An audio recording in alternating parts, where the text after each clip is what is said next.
భద్రాద్రి కొత్తగూడెం జిల్లాలో all India trade union ఆధ్వర్యంలో శిక్షణ తరగతులు ప్రారంభమయ్యాయి. 2 రోజుల పాటు శిక్షణ తరగతులు నిర్వహించనున్నట్లు నిర్వాహకులు తెలిపారు. ఈ కార్యక్రమంలో ఏఐటీయూసీ రాష్ట్ర అధ్యక్షులు Yusuf, Singareni collieries workers union అధ్యక్షులు బాసిరెడ్డి సీతారామయ్య, ఏఐటీయూసీ జిల్లా అధ్యక్షులు కంచర్ల జమలయ్య, ఏటీసీ ప్రధాన జిల్లా కార్యదర్శి నరాటి ప్రసాద్, సారయ్య, పట్టికొండ మల్లికార్జున్, తోట రాజు తదితరులు పాల్గొన్నారు.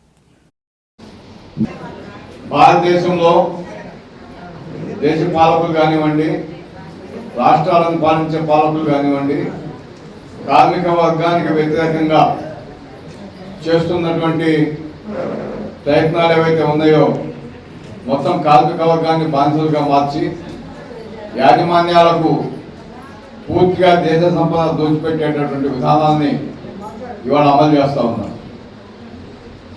కార్మిక వర్గం గత 105 సంవత్సరాల నుంచి సాధించుకున్నటువంటి కార్మిక చట్టాలని పూర్తిగా రద్దు చేసి వాటి స్థానంలో 4 కోడ్లు తీసుకొచ్చి ఆ కోడ్లలో కూడా కార్మికులకు వ్యతిరేకంగా అనేక అంశాన్ని తయారు చేసి యాజమాన్యాల దగ్గర కార్మికులు బానిసలలాగా పనిచేసేటటువంటి విధానాలను మేము వ్యతిరేకిస్తా ఉన్నాం. గతంలో సాధించుకున్నటువంటి చట్టాల్లో కార్మికులకు అనుకూలంగా ఉన్నటువంటి కొద్ది సౌకర్యాలైనా లేకుండా మరి ఈనాడు కార్మిక వర్గానికి ఏ సౌకర్యాలు లేకుండా చేస్తూ ఉన్నారు.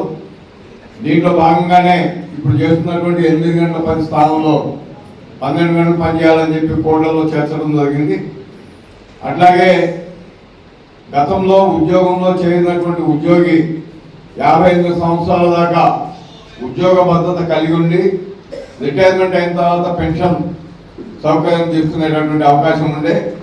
మరి ఈరోజు ఇండస్ట్రియల్ లెవెల్ గతంలో 58 సంవత్సరాలకు రిటైర్మెంట్ ఉంటే ఇప్పుడు యజమాని కాల పరిమితిని నిర్ణయిస్తాడు. సంవత్సరం పనిచేయాలన్నా 2 సంవత్సరాలు పనిచేయాలన్నా. అంటే ఉద్యోగ భద్రత అనేది పూర్తిగా లేకుండా పోయేటటువంటి పరిస్థితి కలిగింది. అంతేకాకుండా సంపద